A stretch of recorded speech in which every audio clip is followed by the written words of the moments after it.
Bien-aimés frères et sœurs, vous connaîtrez la vérité et la vérité vous affranchira. Ça, c'est pas moi qui le dis, c'est la Bible qui le dit. Mais moi, je vous dis mieux. Vous connaîtrez la vérité historique, notamment celle de vos ancêtres kémites, et vous aurez une vision globale de ce que c'est que la vraie souveraineté politique. J'ajoute, vous reviendrez à la spiritualité africaine ancestrale et vous comprendrez les enjeux de l'indépendance économique. Et pour terminer, vous accepterez votre identité culturelle kémite et vous obtiendrez deux choses. La première, c'est la paix. La seconde, c'est le développement, à une condition. L'unité de toute l'Afrique noire, l'unité de tous les Noirs du monde entier.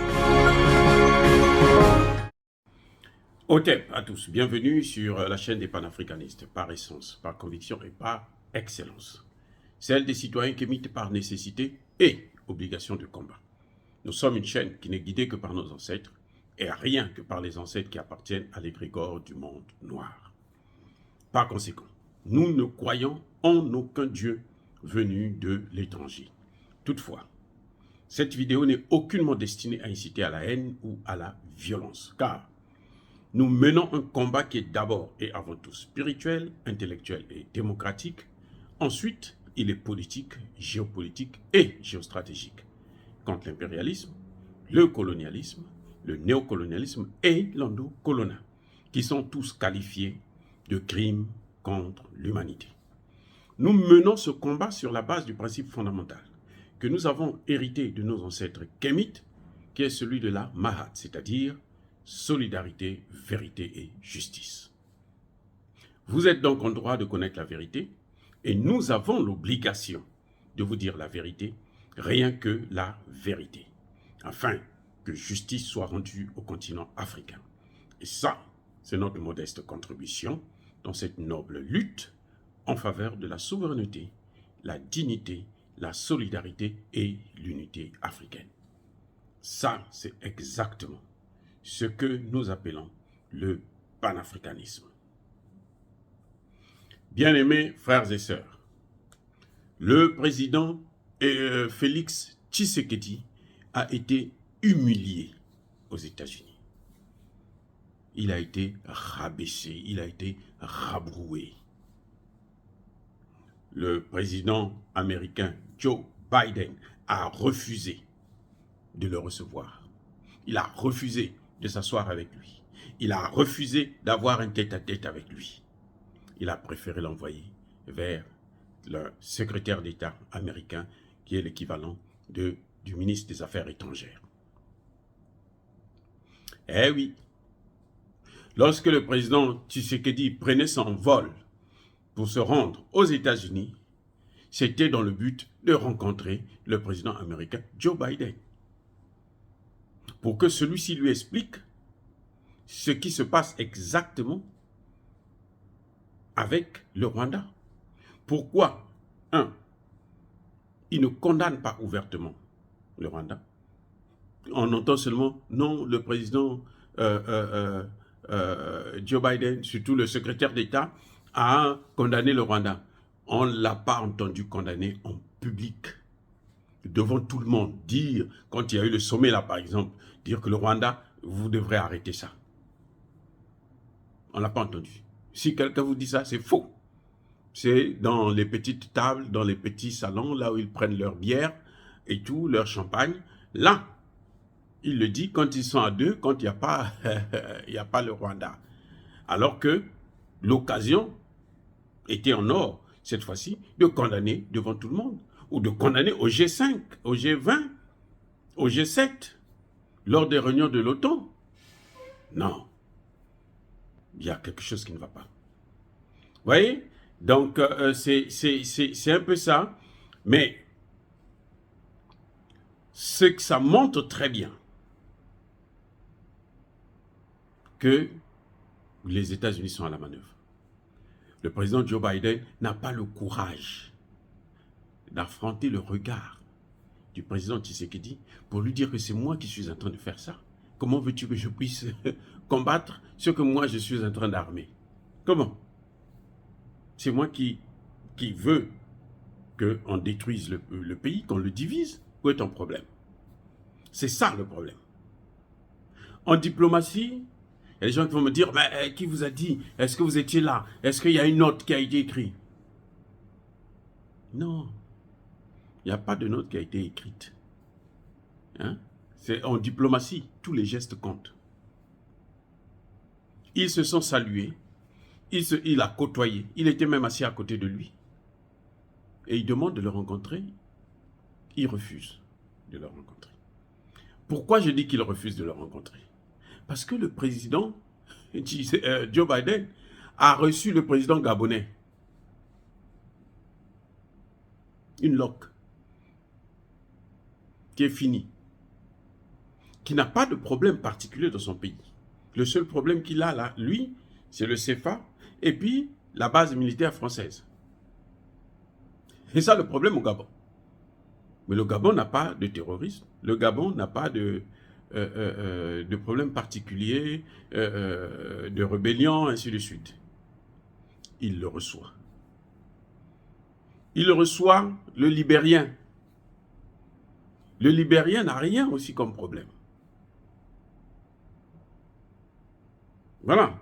Il reçoit le Nigérian, celui du Nigeria, je voulais dire. Ça se comprend. C'est la plus grande économie africaine.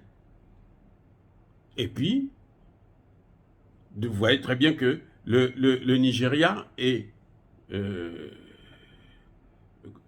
voisin direct du Cameroun. Il a une grande armée qui peut aider les Américains à envahir le Cameroun si nécessaire. Le Gabon aussi. En échange, le Gabonais pourra placer son fils. C'est ce qu'il attend, puisque c'est ça la règle. Donc vous me donnez le territoire, je veux occuper, comme ça je veux détruire le voisin, et puis vous, je vous laisse pour après, parce qu'il ne faut pas croire que quand ils viennent au Gabon, pour venir détruire le Cameroun, s'ils finissent avec le Cameroun, ils vont quitter le Gabon. Non, ils vont détruire aussi le Gabon, ils vont occuper. Même le fils là sera l'esclave. C'est ça que les Africains ne comprennent pas. Bref, le président américain reçoit le Gabonais, qui n'a pas un problème particulier.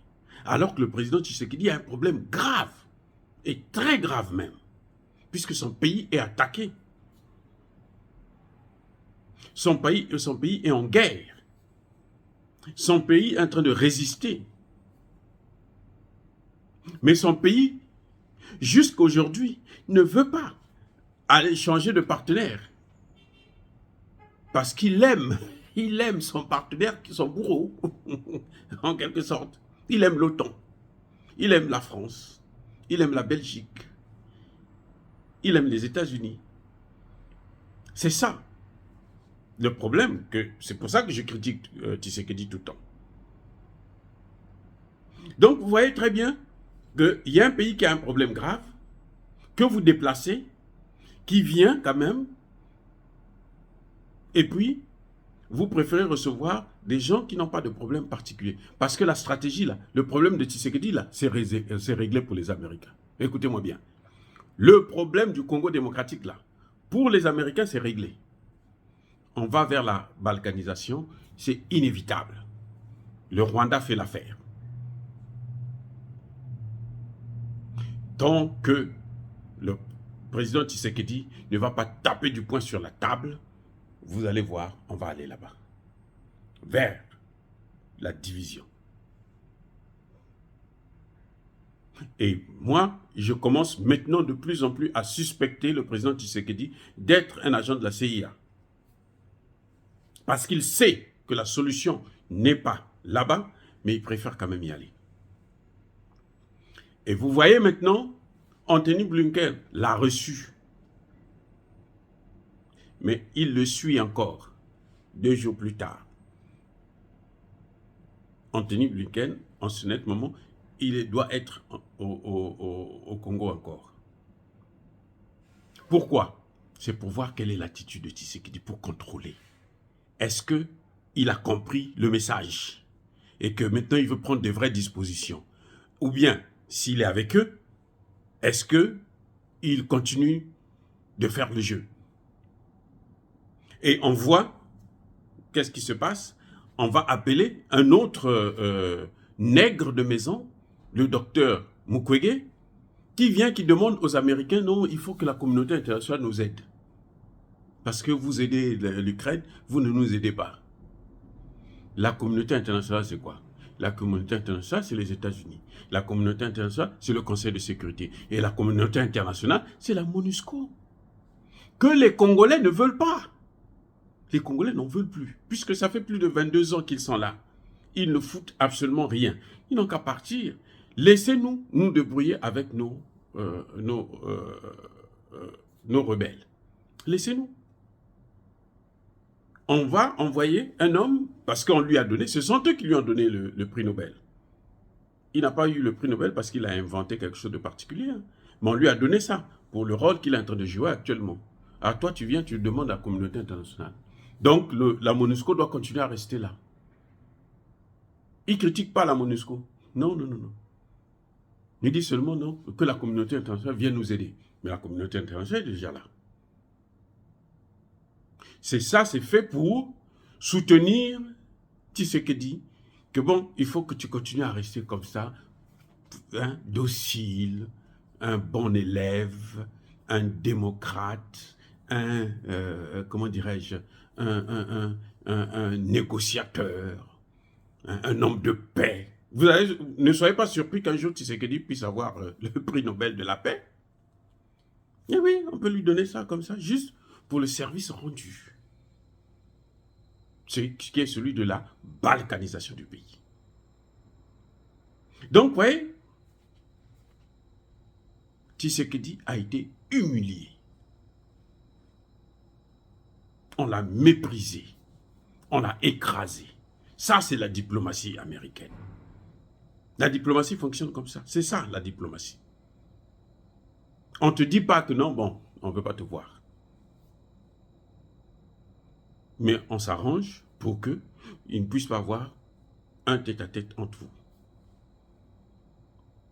Ça a toujours été comme ça en diplomatie, notamment avec les Américains.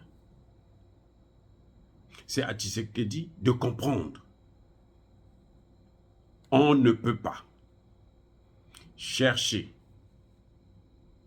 un bandit, un brigand, avec son complice.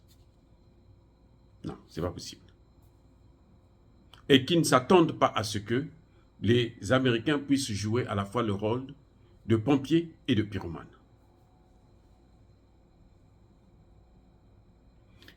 Le Rwanda, qui reçoit les armes, c'est une dette aussi. Hein.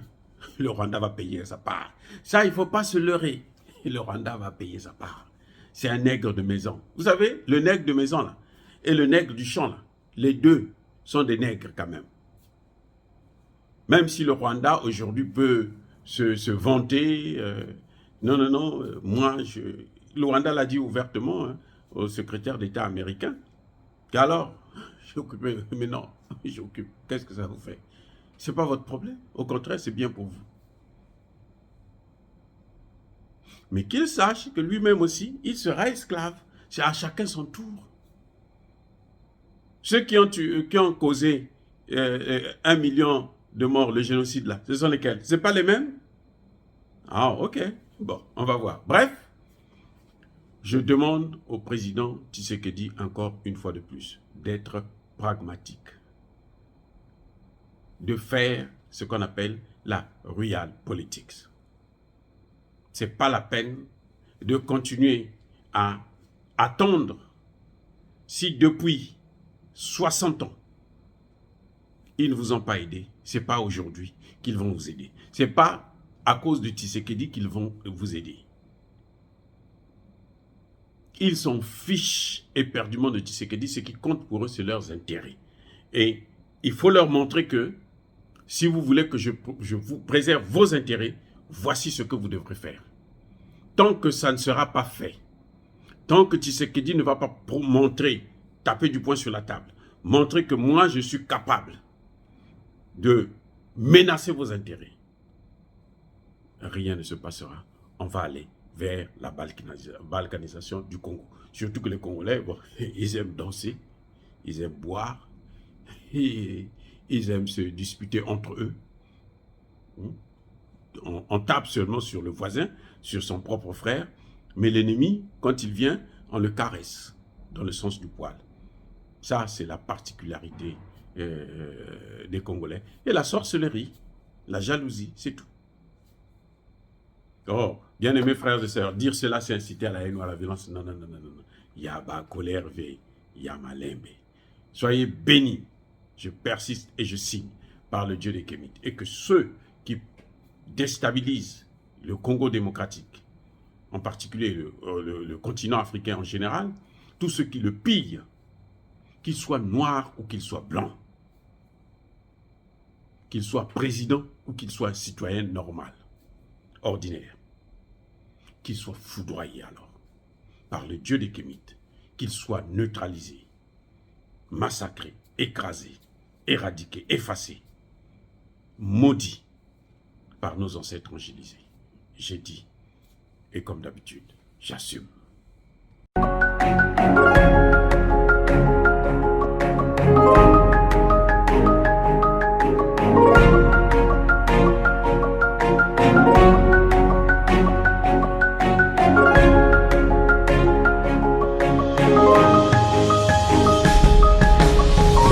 Eux, ils marchent par la foi et non par la vue. Mais moi, je vous conseille vivement de marcher par la connaissance scientifique et historique, notamment celle de nos ancêtres kémites, par les 5 sens et par l'intelligence. À vous, à Pierre.